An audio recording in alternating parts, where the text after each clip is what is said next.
Bonjour et bienvenue dans ce nouvel épisode de Transmission de pensée consacré aux soins par l'intuitif et le sensible.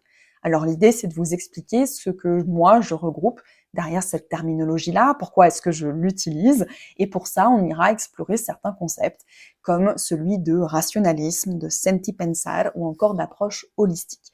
Mais surtout, on verra en quoi est-ce que les pratiques de l'intuitif et du sensible ont un rôle à jouer dans le soin et en quoi est-ce qu'elles ont toute leur place aux côtés des approches dites conventionnelles. Alors, dans le dernier épisode, je vous expliquais pourquoi est-ce que je n'étais pas très favorable à l'utilisation du terme médecine alternative, parce que pour moi, ces approches-là ne sont pas des substituts à la médecine conventionnelle, donc elles ne constituent pas en soi une alternative, et elles ne sont pas non plus la garantie d'un soin qui soit meilleur. En fait, ce sont juste des réponses différentes à des problématiques potentiellement différentes. Et du coup, elles sont plutôt dans une posture de complémentarité. Alors d'ailleurs, on parle de médecine complémentaire, et moi le problème que j'ai avec cette appellation-là, c'est que si on dit que les médecines alternatives sont des médecines complémentaires, ça veut dire qu'on place l'approche conventionnelle comme unique point de référence. Or, à mon sens, les approches dites conventionnelles, c'est-à-dire celles qui sont validées par la science, sont aussi complémentaires des approches alternatives. Donc pour pallier à cette confusion, moi je préfère parler de pratique de l'intuitif et du sensible, pour vraiment donner à ces approches-là une consistance propre et les reconnaître en tant que telles dans ce qu'elles proposent. C'est-à-dire que ce ne sont pas des approches scientifiques, rationnelles, mais assumer clairement le parti pris de passer par l'intuition et le sensible pour faire ce qu'elles ont à faire. Alors je parle de pratique, c'est un mot que je préfère à celui de thérapie, ce qui ne veut pas dire que dans cette discipline il n'y a pas des thérapies, mais quand je regarde cette grande famille-là, à mon sens, c'est trop limitant de parler de thérapie parce qu'il y a plein d'autres sujets qui sont abordés par ces disciplines-là en dehors d'un aspect thérapeutique et médical. Et puis qualifier tout de thérapie, je trouve que ça a aussi un côté un peu pathologisant. Or, il y a beaucoup de sujets qu'on est amené à traiter qui ne sont pas d'ordre pathologique ou thérapeutique, mais qui font juste écho à des problèmes de la vie, des problèmes qu'on peut tous et toutes traverser en tant qu'être humain. Donc je parle de pratique de l'intuitif et du sensible. L'intuitif, pour moi, c'est une sorte de connaissance un peu innée, spontanée surtout, qui surgit comme ça et qui vient court-circuiter le côté intellectuel et les raisonnements un peu logiques. C'est vraiment une sorte de perception directe qui va déboucher sur une forme de connaissance. Le sensible, quant à lui, c'est plutôt une perception qui se fait via les sens et le physique et qui va s'appuyer sur le corps et l'émotionnel. Alors dans cette grande famille des pratiques de l'intuitif et du sensible, j'identifie, on va dire, trois grandes catégories, c'est totalement subjectif, mais je dirais qu'il y a une première catégorie qui s'occupe de l'invisible, la divination, la médiumnité, les énergies. Il y a une seconde catégorie qui a plutôt attrait au corps, que ce soit, je sais pas, l'ostéopathie, la naturo, les massages, la médecine traditionnelle chinoise, les doulas, et ensuite une troisième catégorie qui s'occupe plutôt de l'esprit, je pense, je sais pas, à l'hypnose, la méditation ou encore des approches spirituelles. Alors bien sûr, dans toutes ces disciplines de l'intuitif et du sensible, en général, on n'est pas forcément circonscrit que à l'une seule de ces catégories. On peut bien sûr être mouvant, mais par contre, le point commun de tout ça, c'est que ça passe par une approche intuitive et sensible. Alors on est quand même dans une ère de la médecine dite matérialiste, c'est-à-dire une médecine qui se base sur la science, sur des preuves, sur des faits mesurables et quantifiables, et que dans ce contexte-là, défendre des approches de l'intuitif et du sensible, ça peut être un peu risqué. Alors il n'a pas toujours été ainsi, non seulement parce que la science a fait des progrès elle aussi, et que du coup, selon les lieux et les époques, elle a validé ou pas certaines approches, mais surtout, il y a eu l'influence de pouvoirs comme l'État, l'Église, des élites, des systèmes aussi, comme le capitalisme, qui font que il y a eu des incidences sur ce qui a été accepté ou pas accepté en termes de soins. Aujourd'hui, on est face quand même à une certaine hégémonie des discours intellectualistes qui, dans le meilleur des cas, vont adopter une certaine forme de distanciation par rapport à nos pratiques et dans le pire des cas vont plutôt être dans une condamnation un peu généralisée de ce qu'on peut proposer. Et la plus grande critique, c'est celle d'être des pseudosciences ou alors d'avoir des effets placebo. Le problème, c'est qu'en fait, selon leur vision, c'est que ce qu'on propose n'a pas été prouvé par des protocoles scientifiques reconnus.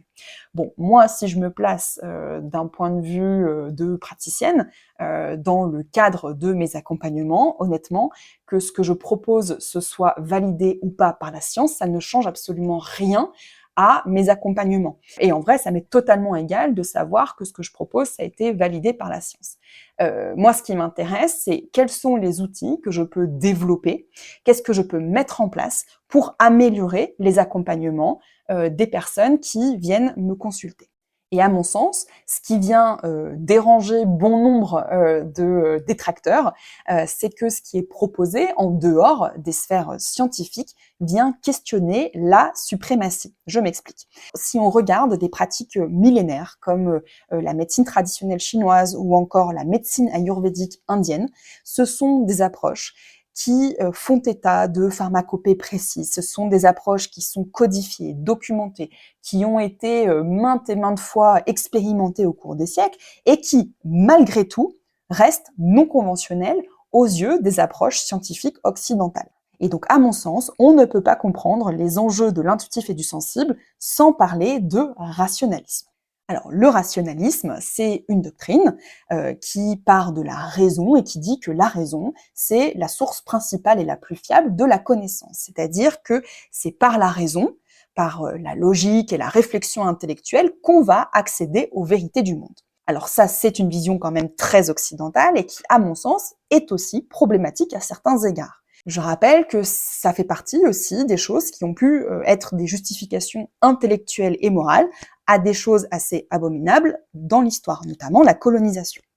En fait, c'est parce que à un moment donné, il y avait des peuples qui maîtrisaient la science et la raison qu'ils se sont donné le droit à dominer d'autres peuples qu'ils ont jugés inférieurs, primitifs ou arriérés, parce qu'ils avaient des pratiques qu'ils qualifiaient d'irrationnelles. Donc en fait, ces idées-là ont quand même à quelque part légitimé des systèmes d'oppression et de domination.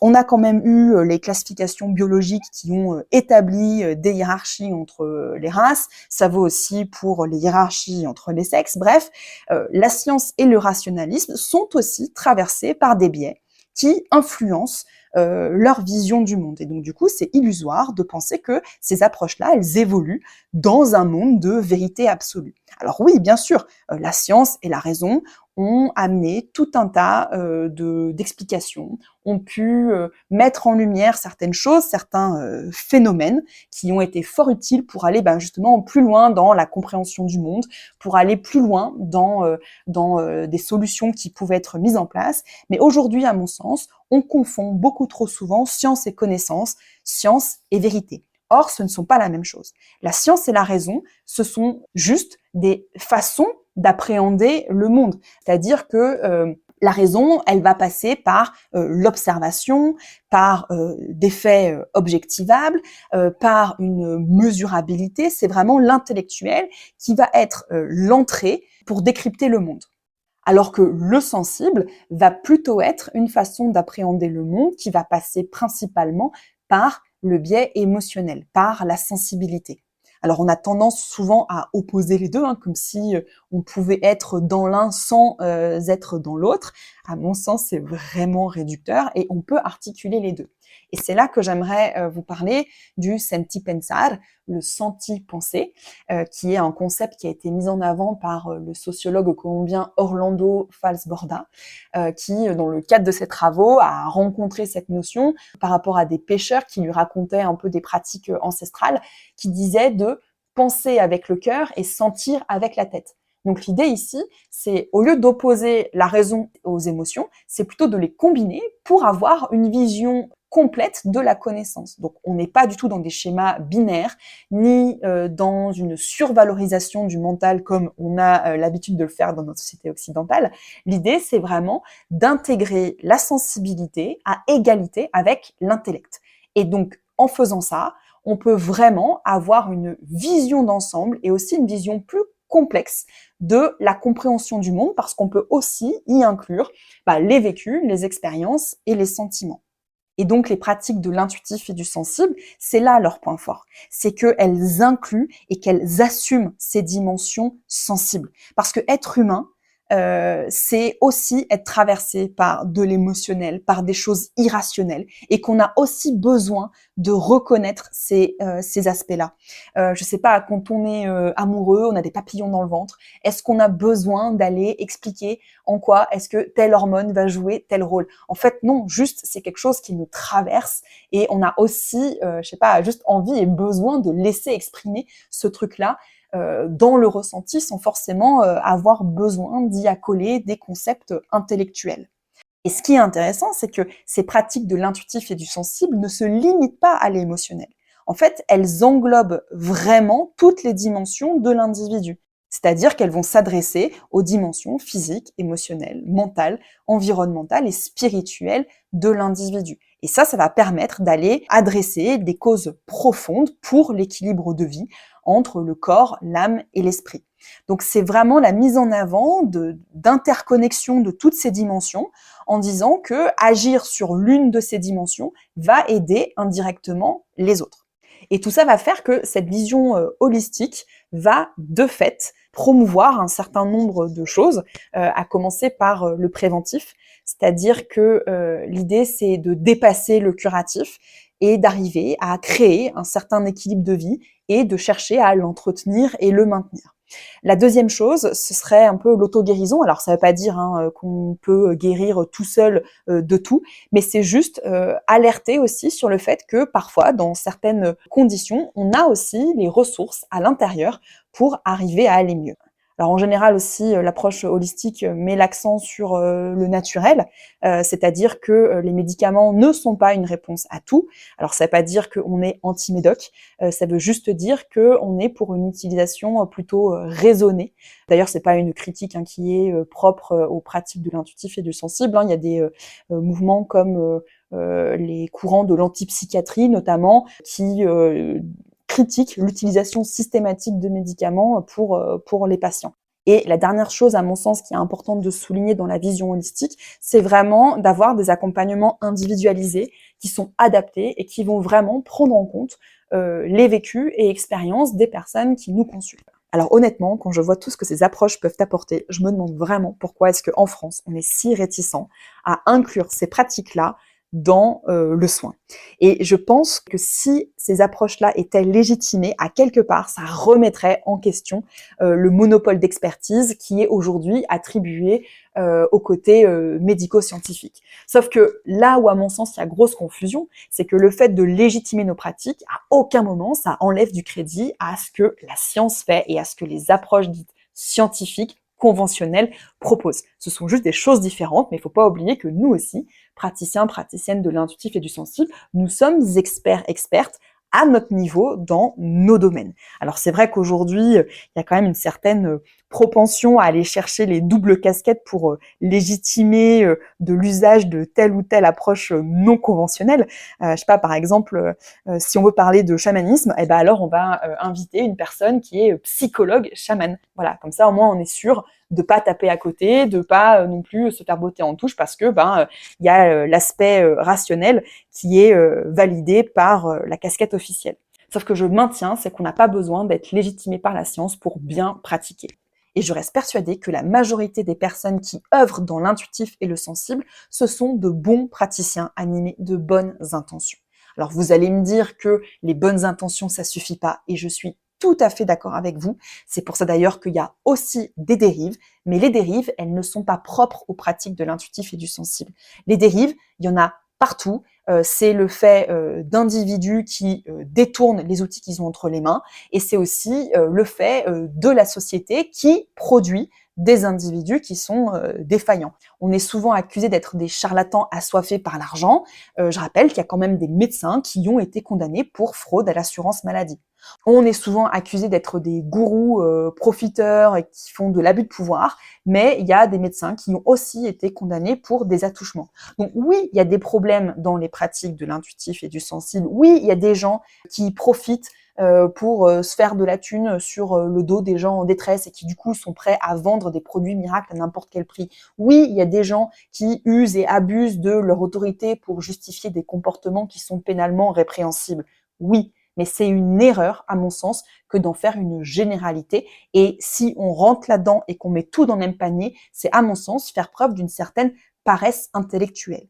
Donc, il faut faire la différence entre des techniques et des personnes qui les manipulent. Pour moi, les pratiques de l'intuitif et du sensible, je les vois comme des outils. On a un marteau, ça peut servir à planter des clous ou à casser des têtes. Ce qui va faire la différence, c'est qui manipule le marteau, de quelle manière et à quelle fin. Je vous prends un exemple, il y a, je sais plus, 10-15 ans, il y a eu tout un mouvement qui s'est mis à dénoncer les violences gynécologiques et obstétricales qui étaient faites par des gynécologues. Alors le but du mouvement, c'était pas de condamner de manière unanime les gynécologues et d'interdire leur profession, mais plutôt d'alerter leur attention sur le fait qu'il y avait certains comportements qui étaient préjudiciables pour les personnes qui et elles accompagnaient. Et c'est la même chose pour les pratiques de l'intuitif et du sensible. L'idée, c'est d'arriver à faire la part des choses entre les techniques, les outils, et les personnes qui les manipulent. Mais en tout cas, le fait qu'il y ait des personnes qui soient problématiques dans leur utilisation de ces outils-là, ça n'enlève rien à ce que ces outils, quand ils sont bien manipulés, peuvent apporter aux soins. La preuve, c'est qu'il y a par exemple eu l'approche ostéopathique qui a longtemps été décriée, qui a enfin été reconnue dans les années 2000, 2007, je crois, de mémoire.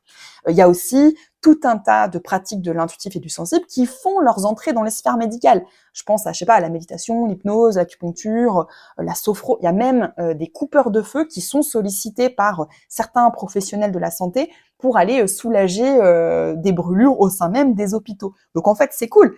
Ça veut dire qu'il y a quand même une certaine prise en compte de ce que ces outils-là peuvent apporter. La problématique, c'est en fait le pouvoir, et c'est qu'aujourd'hui, il n'y a que le pouvoir médical qui se reconnaît globalement l'autorisation d'utiliser ces pratiques-là sous couvert que ce seraient des personnes qui sont beaucoup plus raisonnées. Mais on n'est pas tous des illuminés dans nos professions.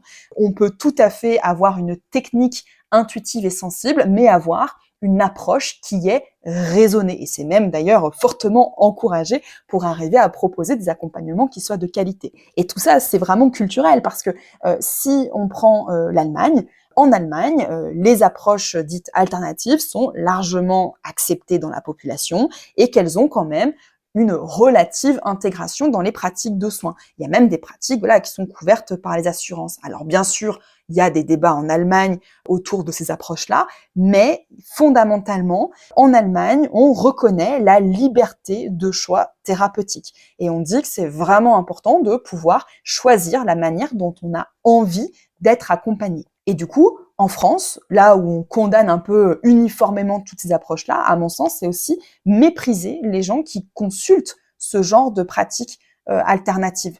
Les gens sont pas débiles. En fait, les gens, ils ont aussi le droit de pouvoir choisir la manière dont ils ont envie d'être accompagnés en fonction de leurs croyances et de leur sensibilité.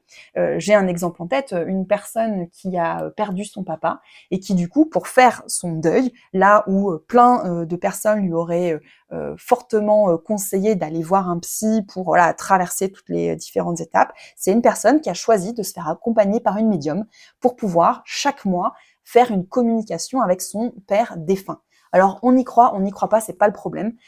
Aujourd'hui, cette personne-là, elle a vraiment pu avancer. Là où justement, une approche plus classique comme la psychologie, qui fait quand même, à mon sens, aussi jouer des ressorts de classe sociale, et ben là, elle a pu trouver un espace d'écoute et de guérison pour être en paix avec le deuil qu'elle traversait. Et on peut tout à fait combiner d'ailleurs les approches. On n'est pas obligé de passer que par l'aspect conventionnel ou l'aspect non conventionnel. Moi, j'ai plein de personnes que j'accompagne qui viennent me voir pour des consultations en énergétique, mais qui à côté sont suivies par un psychologue ou un psychiatre, par exemple. Ou alors des personnes qui sont dans des processus thérapeutiques parce qu'elles ont un cancer et à côté, elles viennent chercher un soutien spirituel dans mes accompagnements. En fait, l'important, je pense que c'est vraiment d'arriver à trouver ce qui résonne pour nous en fonction de nos croyances, de nos limites, de nos envies. On peut passer par l'invisible, le corps, l'esprit, le conventionnel,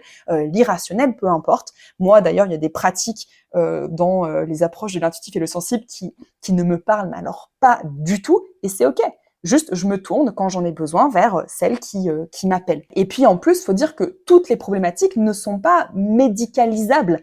Il y en a plein, c'est juste les bobos de la vie, des séparations, ça se passe mal au travail. Je veux dire, pour tout ça, il n'y a pas forcément besoin d'aller voir des gens qui sont dans une approche conventionnelle. Peut-être aussi que quand on est dans ces postures-là, on a envie d'avoir une approche qui soit un peu différente pour nous ouvrir peut-être des perspectives différentes. Et d'ailleurs, il y a plein de raisons qui font que les gens viennent nous consulter. Il y a des gens qui sont d'ailleurs totalement convaincus et habitués de nos pratiques, mais il y a aussi des gens qui sont dubitatifs, mais qui sont, pourquoi pas, ouverts à d'autres approches. Et puis, il y a des gens aussi qui viennent par désespoir, parce qu'ils ont tout essayé. C'est pas rare, moi, au cabinet, d'avoir des personnes qui me disent que, j'ai eu mes analyses, le médecin voit rien, il me dit que c'est psychosomatique, il me dit que c'est l'âge, mais moi, je sens bien qu'il y a quelque chose de plus profond. En fait, les gens, ce qu'ils veulent, dans le fond, c'est juste avoir des réponses. Les gens, ils cherchent à faire du sens, à faire des liens entre telle et telle chose. Parfois aussi, ils cherchent juste un peu un espace d'écoute. Parfois, ils cherchent qu'on leur donne de la force et du courage pour traverser ce qu'ils sont en train de traverser. Et franchement, honnêtement, aujourd'hui, les approches conventionnelles, elles ont pas le temps pour ça. Elles ont pas le temps. Donc du coup, si ces personnes-là, elles arrivent à trouver cette écoute chez nous, je vois pas où est le problème. Et pour moi, prendre en compte la dimension émotionnelle et spirituelle des personnes, c'est fondamental. Et que si on se cantonne à un aspect purement mesurable et factuel, à mon sens, on passe à côté de quelque chose. Et encore une fois, appréhender toutes ces problématiques-là d'un point de vue de l'intuitif et du sensible, ça veut pas dire être totalement désancré et être irraisonné dans ce qu'on peut proposer aux gens. Par contre, je pense qu'il y a clairement, globalement, un manque de formation au niveau de la relation d'aide, c'est-à-dire que quand on est formé dans l'intuitif et le sensible, on est formé vraiment aux outils et aux techniques. Comment est-ce qu'on va aller ressentir dans le corps, comment est-ce qu'on va aller ressentir les énergies, comment est-ce qu'on va lire des cartes. Mais je pense qu'on n'est pas assez formé sur le cadre de la pratique, sur les questions d'éthique. Il y a des bonnes volontés, c'est clair, mais à mon sens, c'est important de pousser plus loin la manière dont on va exercer et proposer nos accompagnements. Et ça demande d'aller réinterroger la notion de pouvoir, d'aller réinterroger la posture de personnes accompagnantes et personnes consultantes, et surtout de remettre la personne accompagnée au centre de la relation d'aide. Et c'est d'ailleurs ce qu'on verra au prochain épisode, je ne vous en dis pas plus. Voilà, on arrive au bout du sujet du jour. J'espère qu'il vous aura permis de mieux comprendre ce que moi j'appelle les pratiques de l'intuitif et du sensible, de ce qu'elles peuvent regrouper et en quoi cette approche permet d'intégrer des dimensions qui sont souvent délaissées, voire sous-estimées par l'approche purement rationnelle. En tout cas, si le podcast vous a plu, n'hésitez pas à vous abonner, à me suivre sur les réseaux. Vous avez les informations dans la description. Je vous dis à bientôt. Prenez soin de vous et je rajouterai juste comme vous le sentez.